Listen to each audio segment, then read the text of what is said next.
कुहाँ राम जननी अवसेखा, जागे सिय सपन अस देखा। सहित समाज भरत जनु आए, नाथ वियोग ताप तन ताए। वहां कुछ रात्रि शेष रही। तब भगवान श्री राम जी जागे तो उस समय सीता जी को रात्रि में जो स्वप्न हुआ था वह उन्होंने प्रभु से कह सुनाया कि मानो भरत सारे समाज के साथ यहाँ आए हैं। सब लोग मन मलिन, दीन और दुखी हो रहे हैं और सासुओं का वेश भी दूसरी तरह का देखा है।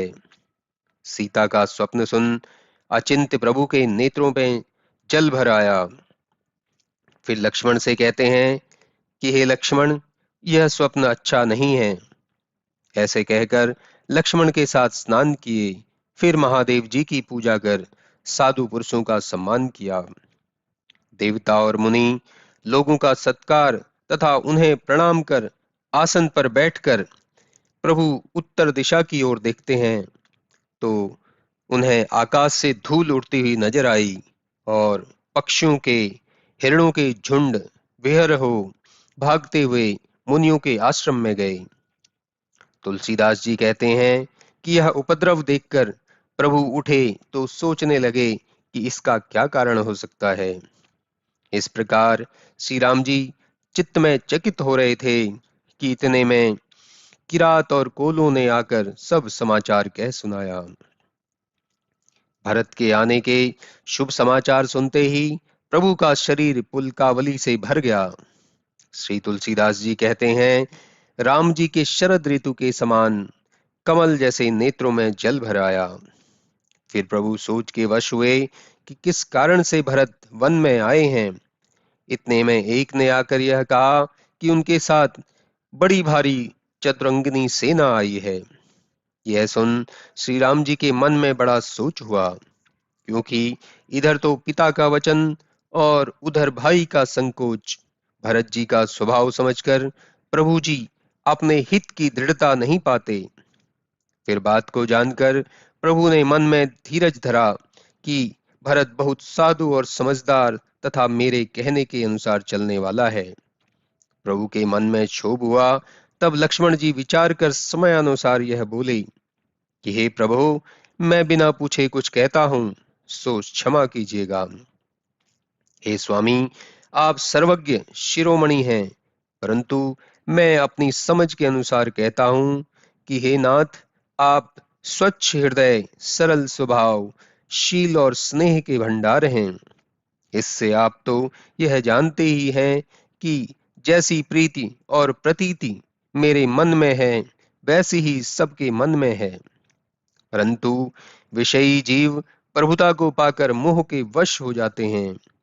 यद्यपि भरत नीतिपरायण, साधु और सुजान हैं और यह सारा संसार जानता है कि उनकी आपके चरणों में परम प्रीति है, परंतु आज वह भी राज्य पद पाने से धर्म की मर्यादा त्याग कर चले आए हैं। कुबुद्धि बंधु ने कुसमय देख आपको वनवास में अकेला जाना। तब मन में बुरी सलाह विचार अपने समाज को साथ लेकर राज्य को निष्कंटक करने आए हैं। इस प्रकार की कुत्सित कल्पना कर सेना को इकट्ठा कर दोनों भाई चढ़ आए हैं। जो इनके मन में कपट और कुचाल न होती तो इनको वाहन कह से सुहाते, परंतु भरत जी को कौन दोष दे, क्योंकि राज्य पद ही ऐसा है कि जिसके पाने से सारा जगत बावला हो जाता है। देखिए, चंद्रमा राज्य को पाकर गुरु स्त्रीगामी और नहुष राजा ब्राह्मणों को पालकी पर चढ़ा और वेणु राजा राज्य को पाकर लोक व वेद से विमुख हुआ, जिसके बराबर दूसरा कोई भी अधम और नीच नहीं हुआ। ऐसे ही सहस्त्रार्जुन, इंद्र और त्रिशंकु भी राज्य के मद से नष्ट हुए हैं। कहिए, राज्य के मद ने किसको कलंक नहीं लगाया। भरत ने यह उपाय उचित ही किया है, परंतु भरत ने यह एक कार्य ठीक नहीं किया कि जो आपको असहाय जानकर निरादर किया। सो अब युद्ध के बीच आपका क्रोध युक्त मुख देखकर समझ पड़ेगा यह कहते हुए लक्ष्मण जी नीति रस को भूल गए और ऐसे दिखने लगे कि मानो वीर रस का वृक्ष ही फूला है। फिर प्रभु के चरणों की वंदना कर सिर पर चरण रज चढ़ाकर बोले, हे नाथ, मेरे कहने को अयोग्य न मानिएगा, क्योंकि भरत ने हमारे लिए कुछ थोड़ा उपाय नहीं किया है। हम कहाँ तक मन मार रहे हैं, हे नाथ, जबकि हमारे हाथ में धनुष है। एक तो हम क्षत्रिय, दूसरे रघुकुल में जन्म, तीसरे राम के छोटे भाई, मैं ऐसा अपराध नहीं सह सकता। देखिए, नीच धूल भी लात मारने से सिर पर चढ़ जाती है, फिर हम तो कुलीन हैं। फिर लक्ष्मण ने हाथ जोड़ आज्ञा मांगी। उस समय ऐसा दिखने लगा कि मानो वीर रस सोता हुआ जाग उठा है। लक्ष्मण ने सिर की जटा बांधी, धनुष और बाण चढ़ा लिया और बोले, आज प्रभु की सेवकाई का यश लूंगा और भरत को युद्ध के बीच सुलाकर सिखा दूंगा। आज दोनों भाई प्रभु के अनादर करने का यह फल पावेंगे कि रणशैया पर दोनों भाई सोवेंगे। आज सब संयोग बहुत अच्छे बने हैं, सो आज पिछली सारी रिस प्रकट करूंगा। जैसे सिंह हाथियों के झुंड को छिन्न भिन्न कर देता है और बाज पक्षी लवा को लपेट लेता है, वैसे ही मैं आज सेना के साथ भरत का निरादर कर खेत के बीच गिराऊंगा। यदि महादेव भी सहायता करेंगे तो भी मैं आज इन्हें रण में मार डालूंगा। यह मैं आपकी शपथ खाकर कहता हूं। अत्यंत क्रोध के मारे लक्ष्मण को कुपित जान और शपथ को सुन सब लोग भयभीत होकर उनकी ओर देखने लगे और भयभीत होकर भागने का विचार करने लगे। सारा जगत भयभीत हो गया। तब लक्ष्मण के विपुल बाहुबल की प्रशंसा में यह आकाशवाणी हुई कि हे तात, तुम्हारे तेज और प्रताप को कौन कह सकता है और कौन जानने वाला है, परंतु जो कुछ हो वह समझकर ही करना चाहिए। उसी को सब भला कहते हैं। जो बिना विचारे काम करते हैं वे पीछे पछताते हैं। उनको वेद और विद्वान कोई भी बुद्धिमान नहीं कहता। देवताओं के ऐसे वचन को सुन लक्ष्मण सकुचाए। तब सीता और राम ने लक्ष्मण का आदर करके कहा, हे तात, सत्य है, राजमद से बढ़कर और कोई मद नहीं है, परंतु इसे पाकर वे ही राजा मत्त होते हैं कि जिन्होंने सत्य रूपी सभा की सेवा नहीं की है। किंतु ब्रह्मा की रचना में भरत के समान भला मनुष्य ना तो सुना है ना तो देखा है। किंतु यदि ब्रह्मा विष्णु और महेश के भी पद मिल जाएं, तो भी भरत को राज्य का मद नहीं हो सकता। क्या कभी नींबू की बूंद से क्षीर समुद्र फट सकता है? चाहे अंधकार मध्याह्न के सूर्य से ग्रस लेवे, मेघ आकाश की में मग्न होकर सट जाएं, और चाहे गौ के खुर से अगस्त जी डूब जाएं और पृथ्वी भी अपनी स्वाभाविक क्षमता को त्याग देवे, और मच्छर की फूंक से मेरू पर्वत भी उड़ जाए, परंतु हे भाई, भरत को राज्य का मद नहीं हो सकता। हे लक्ष्मण, मुझे तुम्हारी शपथ और पिता की सौगंध है कि भरत के समान पवित्र गुण वाला सुंदर भाई संसार में नहीं है। जैसे हंस दूध और पानी को अलग अलग कर देता है, ऐसे ही भरत हैं। सूर्यवंश रूपी तालाब में जन्म लेकर भरत ने गुण और दोष का विभाग किया है। जैसे हंस दूध को लेता है और जल को त्याग देता है, ऐसे ही भरत ने अवगुणों को त्याग कर गुण ले संसार को प्रकाशमान किया है। यह कहते हुए प्रभु प्रेम रूपी समुद्र में मग्न हो गए। देवता लोग प्रभु की वाणी सुन भरत पर प्रेम देख हजारों प्रकार से प्रभु को सराहने लगे कि प्रभु के जैसा दूसरा कृपा निधि कौन है। यदि जगत में भरत का जन्म न होता तो सब धर्मों की धुरी को कौन धारण करता। भरत के गुणों की कथा कविकुल से अगोचर है, बिना राम जी के दूसरा कौन जाने। देवताओं की ऐसी वाणी सुन श्री राम लक्ष्मण और सीता ऐसा सुख पाते हैं कि कुछ कहा नहीं जाता। भरत जी सब लोगों के साथ मंदाकिनी नदी के पवित्र और निर्मल जल में स्नान किए। तब नदी के तट पर सब लोगों को रखकर माता गुरु और मंत्रियों से आज्ञा मानकर भरत जी भाई और गुह को साथ ले वहां चले कि जहां सीता और श्री रामचंद्र जी विराजमान थे। माता का कर्तव्य समझकर सकुचाते और मन में करोड़ों प्रकार की तर्कनाएं करते हुए जाते हैं कि मेरा नाम सुनकर प्रभु अपने स्थान को छोड़कर कहीं दूसरी जगह न चले जावें। परंतु मुझको माता की सम्मति में जानकर प्रभु जी जो कुछ करेंगे सो थोड़ा ही है। मैं भरोसा रखता हूँ कि मेरे प्रभु अपराध और अवगुण को त्याग अपनी ओर निहार कर मेरा आदर ही करेंगे। यदि मुझे मलिन जानकर त्याग देंगे तो भी मुझे सब प्रकार से श्री राम जी की पनही अर्थात जूतियों की ही शरण है, क्योंकि वही अच्छे स्वामी हैं और वे सब दोषों को जानते हैं। जैसे चातक और मछली अपने प्रेम से जगत में यश के भागी हुए हैं, वैसे मन में विचार करते हुए भरत जी चले जाते हैं। परंतु संकोच और स्नेह के कारण उनके अंग शिथिल हो रहे थे, मानो माता की करनी भरत को फेरती है, परंतु वह धीर पुरुषों में अग्रणी भक्ति बल से आगे बढ़ते चले जाते हैं। जब वह प्रभु के स्वभाव को समझते हैं तब उनके पांव मार्ग में जल्दी जल्दी पड़ते हैं। सब मंगलकारी शुभ शकुन होने लगे। तब उन्हें सुन गुह ने विचार कर कहा कि हे भरत जी सुनो, आपका शोच मिट जाएगा, आनंद होगा, परंतु परिणाम में विषाद होगा। तब उन सेवकों के वचन सत्य जानकर बातें करते हुए भरत जी श्री राम जी के आश्रम के निकट जा पहुंचे।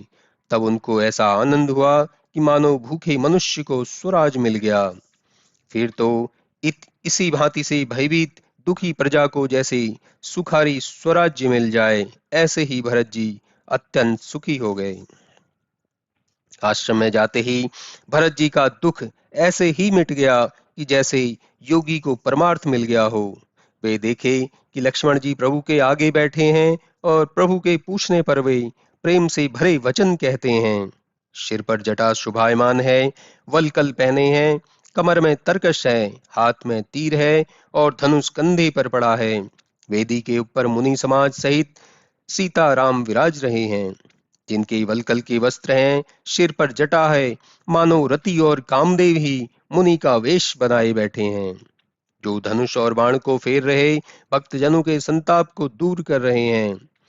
मनुष्यरों की मनोहर मंडली के बीच सीता और श्री राम जी कैसे शोभायमान लगते हैं, मानो ज्ञान की सभा के मध्य में भक्ति और सच्चिदानंद स्वरूप श्री परब्रह्म ही रूप धर विराज रहे हैं।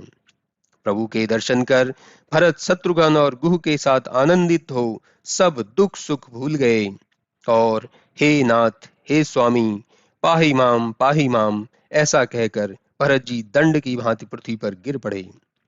तब प्रेम सहित वचन सुन लक्ष्मण ने भरत को पहचान लिया और मन में जाना कि भरत जी प्रणाम करते हैं।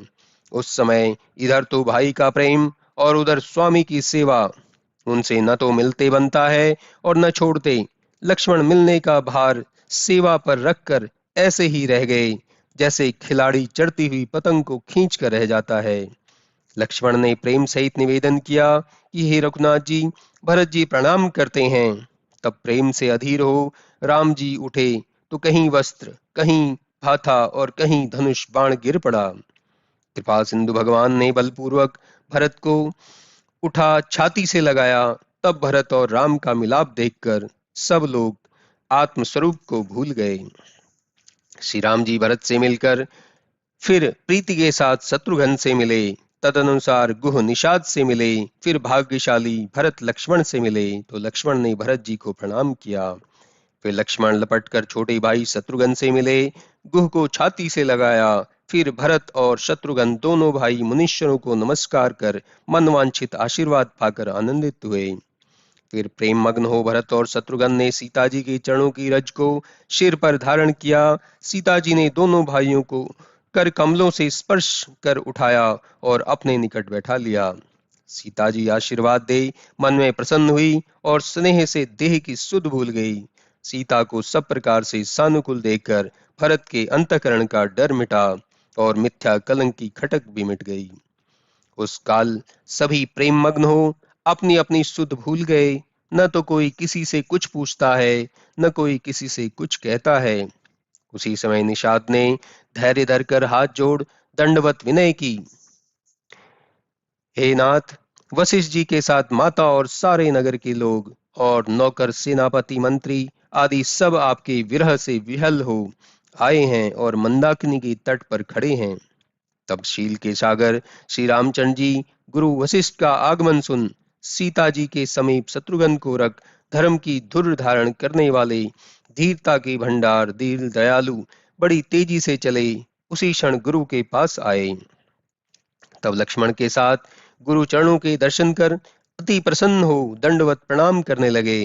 तब मुनीश्वर वशिष्ठ जी ने दौड़कर उनको छाती से लगा लिया और दोनों भाई प्रेम मग्न हो गुरु से मिले। करुणानिधान सुजान भगवान श्री राम जी ने सबको आर्तवश जाना, जिसके मन में जिस प्रकार की अभिलाषा थी उसकी उसी प्रकार से इच्छा पूरी की। फिर प्रभु सब माताओं से मिले और समझाकर सबको संतोष दिया और कहा कि हे माताओं, यह सब जगत परमेश्वर के अधीन है, किसी को व्यर्थ कलंक नहीं लगाना चाहिए। माताओं से मिल प्रभु ने लक्ष्मण के साथ गुरु से प्रार्थना की कि हे महाराज, आश्रम में पधारिए।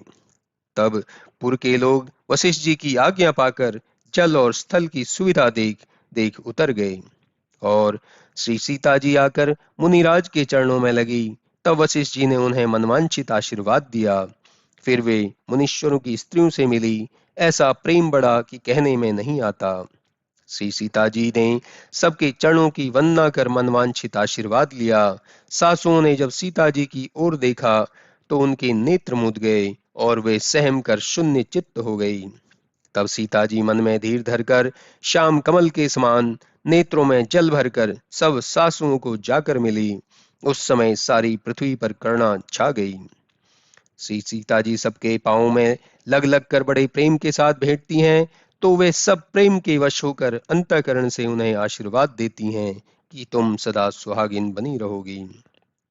श्री सीता जी के स्नेह से सब रानियां विकल हो रही हैं। उन्हें ज्ञानी गुरु वशिष्ठ ने बैठने को कहा।